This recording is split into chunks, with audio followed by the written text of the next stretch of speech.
ప్రతి శుక్రవారం cinema release లాగా నువ్వు గుడి వంగతో రావటం, మన ఇద్దరం కలుసుకోవడం, నేను కొబ్బరికాయ ముక్క ఇలా తింటాం నాకు చాలా నచ్చిన ప్రోగ్రామ్ అనుకో. ఎంతకాలం ఇలా గుళ్ళోను బళ్ళోను కలుసుకోవడం, తొందరగా పెళ్లి చేసుకుంటే పోతుందిగా. నువ్వు చెప్పింది కరెక్టే అనుకో, కానీ చూడు హిట్ ఫిల్మ్ లా మన ఇద్దరం గాఢంగా ప్రేమించుకుంటున్నాం. జాక్ పాట్ సూపర్ హిట్ లా మన ఇద్దరం పెళ్లి చేసుకుంటాం. కాకపోతే ఫ్లాప్ సినిమాలా నాకు ఉద్యోగం సద్యోగం లేకుండా పెళ్లి అని నోరెత్తాననుకో, మా అమ్మ, మా నాన్న, మా అన్నయ్య, మా వదిన నలుగురు నా మీద పడి యుద్ధం చేస్తారేమో కాస్త భయంగా ఉంది. నేను ఉద్యోగం చేస్తున్నానుగా బాబ్జీ, నేను సంపాదిస్తాను, మన ఖర్చులకి నా జీతం సరిపోతుందిగా. నువ్వు చెప్పిన పద్ధతిలో యావరేజ్ సినిమాలా బాగానే ఉంది. సరే, మంచి రోజు చూసి మా అమ్మ నాన్నలకి ఈ విషయం రిలీజ్ చేస్తాను.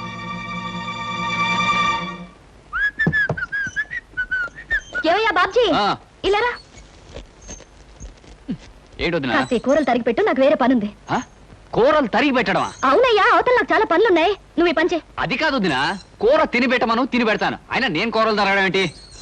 సరే, నువ్వు వెళ్ళి నీ పని చూసుకో, నేను తరిగి పెడతాను, నాకు ఇది అలవాటే.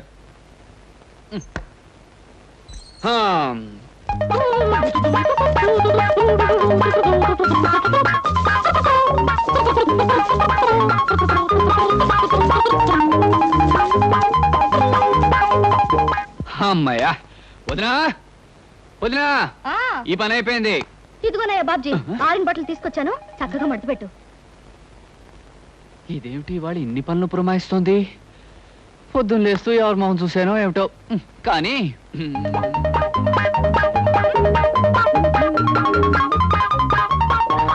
వదినా, ఇదిగో మడత పెట్టేశాను. అమ్మయ్యా, ఉండోయ్యా, 2 బిందెలు నీళ్లు తెచ్చిపెట్టు. అలాగే.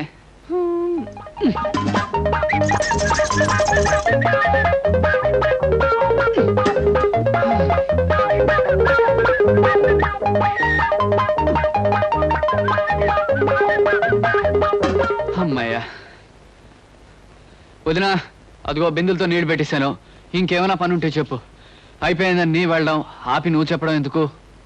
అన్ని పనులు చాలా చక్కగా చేసావు, వెరీ గుడ్. నువ్వు ఒక మంచి హౌస్ హస్బెండ్ అవుతావు.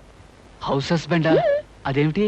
ఇంటి పట్టు నుండి పని చేసుకునే ఇల్లాల్ని హౌస్ వైఫ్ అంటారు, అలాగే ఇంటి దగ్గర నుండి పని చేసుకునే మగవాణ్ణి హౌస్ హస్బెండ్ అంటారు.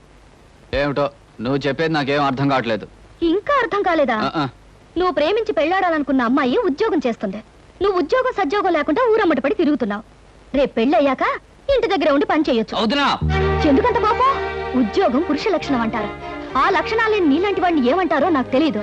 మగవాడన్నాక కష్టపడి 1 రూపాయన్న సంపాదించాలయ్యా, లేకపోతే ఆడదానికి లోకు అవుతాడా, గుర్తుంచుకో.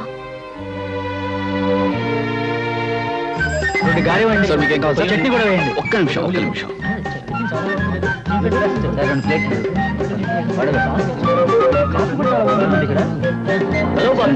హలో కుమార్, ఏమిటో మొబైల్ క్యాంటీన్ రన్ చేస్తున్నావు? ఒరే, మనిషి అన్నవాడు తప్పు నేరం చేయకుండా ఏ పని చేసినా మంచిదేరా. నీకేం కావాలో చెప్పు, ఫ్రీగా ఇస్తాను. సార్ మీకు 10 పైసలు కదా. ఇవ్వండి, అక్కడ చట్నీ కూడా వేయండి.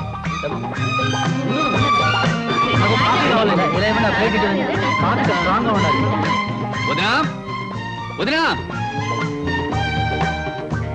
వదినా. ఏమిటయ్యా బాబ్జీ, ఏదో లోకానికి గెలిచిన వీరుల్లో అంత హుషారుగా ఉన్నా? ముందు ఈ స్వీట్స్ తీసుకో వదినా, తీసుకో. తన కాళ్ళ మీద తాను నిలబడి తన కష్టంతో సంపాదించింది రూపాయన మనిషికి ప్రపంచాన్ని గెలిచినంత ఆనందంగా ఉంటుంది వదినా. ఇదిగో మొట్టమొదటిసారిగా నేను సంపాదించిన డబ్బు. నాకెందుకయ్యా, తొలి సంపాదన తల్లికి కానీ తండ్రికి కానీ ఇవ్వాలి. వెళ్ళి. వదినా, మా అమ్మా నాన్న నాకు జన్మనిచ్చుండొచ్చు, కానీ మాటలతో నన్ను మార్చి నాకు బ్రతుకునిచ్చావు. పుట్టడం గొప్ప కాదు, పుట్టినందుకు మనిషి ప్రయోజకుడు కావడం గొప్పనే నా కళ్ళు తెరిపించావు. అందుకే మా అమ్మా నాన్నల కంటే నువ్వే నాకు ఎక్కువ. ప్రతిరోజు దండం పెట్టుకుని పూజించవలసిన దైవం నువ్వే గనక నా మొదటి సంపాదన నీకిస్తున్నా. తీసుకో వదినా. మీ అమ్మా నాన్నల కంటే నన్ను ఎక్కువ అంటున్నావు అంటే నీ పెళ్లి బాధ్యత నా మీద వేసుకోవడం తప్పదంటావు, అంతేనా? ప్రయోజకుడు అయ్యావు, ఇక పెళ్లి చేసుకోవడంలో తప్పులేదు. మీ అన్నయ్య మీ అమ్మా నాన్నలతో త్వరలో మాట్లాడి నువ్వు కోరుకున్న అమ్మాయినిచ్చే పెళ్లి జరిపిస్తా, సరేనా? థ్యాంక్ యూ వదినా.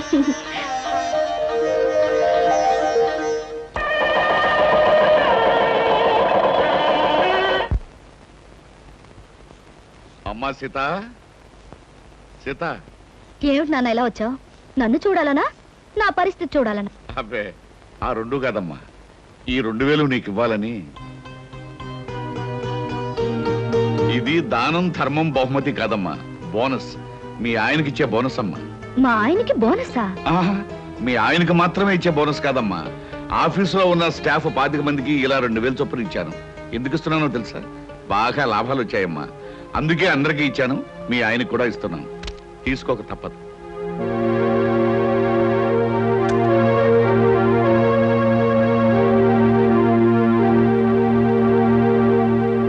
తీసుకోండి. ఏమిటమ్మా ఇది? నాకు పెళ్ళై కాపురానికి వెళితే 7 కొండల వాడికి 2001 రూపాయి హుండీలో వేస్తానని మొక్కుకున్నాను. ఆ చేత్తో నీ డబ్బు తీసుకెళ్లి దేవుడికి పంపించండి. అమ్మా సీత, అది కదమ్మా. నాకు తెలుసునన్నా, ఈ కుటుంబం కోసం నువ్వు డబ్బిస్తే నేను పుచ్చుకోనని బోనస్ పేరుతో ఇవ్వబోయావు. ఒక్క విషయం గుర్తుంచుకో, పంతానికి పట్టుదలకి నీ కూతురికి పెట్టింది పేరు. పైసా కూడా నీ నుంచి ఈ కుటుంబానికి అందడానికి వీల్లేదు. అర్థమైందనుకుంటాను. అర్థమైందమ్మా. బుద్ధొచ్చేట్టు నువ్వు చెప్పాక అర్థం కాకుండా ఎలా ఉంటుందమ్మా? బాగా అర్థమైంది.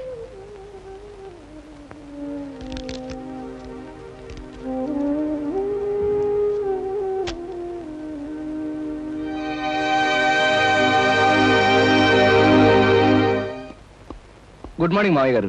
ఏమిటి కవర్ చేశారట? చూడు కృష్ణ, మనం కొత్తగా పెట్టిన ఫర్నిచర్ ఏజెన్సీ తాలూకు సేల్స్ ప్రస్తుతం బాగానే ఉన్నాయి. కాకపోతే ఒక గొప్ప అవకాశం రాబోతుంది. తెలివిగా దాన్ని మనం పట్టుకోవాలి. అవకాశం అనేది కనిపించాలే గాని దాన్ని పట్టుకోకుండా వదలంగా అంకుల్. ఏమిటది? గవర్నమెంట్ హై స్కూల్స్ కి చైర్స్ టేబుల్స్ సప్లై చేయడానికి టెండర్స్ పెట్టుకోవడానికి కంపెనీలకు అవకాశం ఇచ్చారు.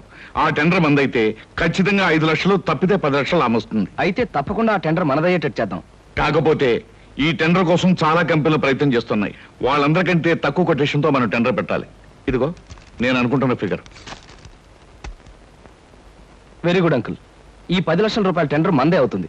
ఈ కొటేషన్ నీకు నాకు తప్ప మరెవ్వరికి తెలియటానికి తెలియదు. ఎవరికైనా తెలిస్తే తక్కువ పెట్టి ఈ టెండర్ కొట్టేయడానికి ప్రయత్నిస్తారు. అందుచేత ఎవ్వరికి తెలియకూడదు. ఆఖరికి అమ్మాయి సీత కూడా. అలాగే uncle. Hello, Mahalakshmi agencies proprietor Gopalarao speaking. ఏంటి, ధనలక్ష్మి ఏజెన్సీ వాళ్ళు కూడా టెండర్ వదులుతున్నారా? కొటేషన్ ఎంత? బా, నువ్వు చెప్పినట్టు రహస్యం బయటకు పక్కనివ్వలేవయ్యా. ఎంతో చెప్పు, నేను ఎంత కొటేషన్ ప్లేస్ చేయాలో నాకు తెలుస్తుంది. ఎంత?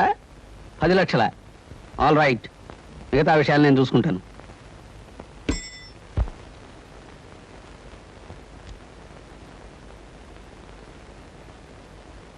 స్కూలు ఫర్నిచర్ నిమిత్తం సర్కారు వారు ఏర్పాటు చేసిన కాంట్రాక్టుకు 9,99,995 రూపాయలకు టెండర్ పెట్టిన గోపాలరావు గారికి ఇవ్వడమైంది.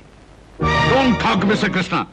మన వ్యాపారానికి ఒక బంగారపు అవకాశమైన ఆ ఫర్నిచర్ టెండర్ ఆ గోపాలరావు ఏజెన్సీ చేజిక్కించుకుందంటే it's an insult and defeat for us. నిజమే అంకుల్. మనం పెట్టిన కొటేషన్ కన్నా ఖచ్చితంగా 5 రూపాయలు తక్కువ కొటేషన్ ఇచ్చి ఆ గోపాలరావు ఈ టెండర్ ఎలా పట్టాడు నాకు అర్థం కావట్లేదు. అర్థం కావడానికి ఏముంది? మనం ఎంత అమౌంట్ కోట్ చేసి టెండర్ పెట్టామో అది గోపాలరావు తెలుసుకుని అందుకు 5 రూపాయల అమౌంట్ తక్కువ కోట్ చేసి టెండర్ కొట్టేశాడు. కానీ మనం ఎంతకు పెట్టామో అతనికి ఎలా తెలుసుంటుంది? చిన్న ఇంటి వాసాలు లెక్క పెట్టేవాళ్ళు, నమ్మిన మనుషులు వెన్నుపోటు పొడిచేవాళ్ళు ఆఫీస్లో ఉన్నప్పుడు తెలుసుకోవడానికి గోపాలరావుకి ఇది పెద్ద కష్టమైన పని ఏం కాదు. అంకుల్, ఏమిటి అలా మాట్లాడుతున్నారు? ఏమిటి మీ ఉద్దేశం? ఇంకా సూటిగా చెప్పంటావా? మన కొటేషన్ విషయం నువ్వే అతనికి తెలియజేసి ఉంటావు. అంకుల్, ఎస్, ఎంత డబ్బు టెండర్ పెట్టామో నీకు నాకు తప్ప మరొకరు ఎవరికి తెలియదు. ప్రొపరేటర్ నేను కనుక అవతల పార్టీకి ఎలాగో చెప్పను. ఇకపోతే మిగిలింది నువ్వు. నీ వల్ల అతనికి తెలిసి ఉండాలి. అంకుల్, ఈ కంపెనీ నాదే. ఇది బాగుండాలని వీధి వీధి తిరిగి ఈ కంపెనీ ఇంత అవడానికి కారకుండైన వాడిని నేను ఈ కంపెనీకి అన్యాయం చేశానంటారా? నమ్మకాన్ని విశ్వాసాన్ని కూడా డబ్బు కమ్ముకునే రోజులవి. ఆ గోపాలరావు నీకు లక్షలు ఇస్తానో లేకపోతే తన కంపెనీలో వాటా ఇస్తానో ఆశ పెట్టుంటాడు. దాంతో నువ్వు నన్నే మోసం చేయడానికి సిద్ధపడ్డా. తప్పు చెయ్యకుండా నిప్పులాగా బ్రతకాలనుకుంటున్నా నన్ను నీతి లేనివాడు, మోసగాడు అంటున్న మనిషి మీరు కాక మరొకరు అయినట్టయితే నేనేం చేసేవాడో నాకే తెలియదు. గుప్పెడు మెతుకులు తిన్నా కష్టార్జితంతో సంపాదించానే గాని మరొకరిని మోసం చేసి సంపాదించలేదు. అలాంటి నన్ను అనుమానించి అవమానిస్తున్న మీ దగ్గర ఇంకా నేను పనిచేస్తే నాకు సిగ్గు, లజ్జ, నీతి, నిజాయితీ లేనట్టే లెక్క. అందుకే ఈ క్షణంలోనే రిజైన్ చేస్తున్నాను.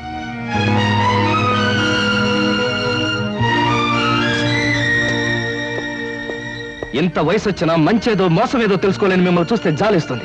I feel sorry for you.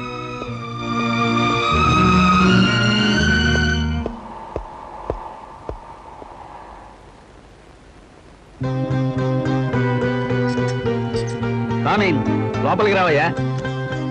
వద్దన్న మనుషుల దగ్గర నుంచి వచ్చేస్తున్నా నువ్వు కావాలనుకున్న మనుషుల దగ్గరికి రావాలయ్యా. అలా లైట్ పోల్లా నిలబడితే బాగుండదు. కారెక్కు మాట్లాడుకుందాం. Come on. Don't waste your valuable time.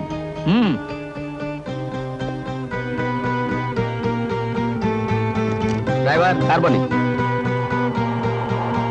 Gopalarao గారు, మా కొటేషన్ ఎంత అనేది మీకు ఎలా తెలిసింది? అది బిజినెస్ సీక్రెట్ అయ్యా. బుద్ధున్న బిజినెస్ మ్యాగ్నెట్ ఎవడు బయటికి చెప్పడు. చెప్పొద్దులండి. నన్ను ఎందుకు తీసుకెళ్తున్నారో అదేనా చెప్తారా? వరసకి మామ, వృత్తిలో బాస్ అయిన కోటేశ్వరరావు నిన్ను అరిచి కరిచినంత పనిచేస్తాడని నాకు ముందే తెలుసు. ఇలాంటి తెలివైన వాడిని తెలివి తక్కువగా వదులుకుంటున్నప్పుడు పట్టుకోవడమే నాలాంటి తెలివైన వాళ్ళ పద్ధతి.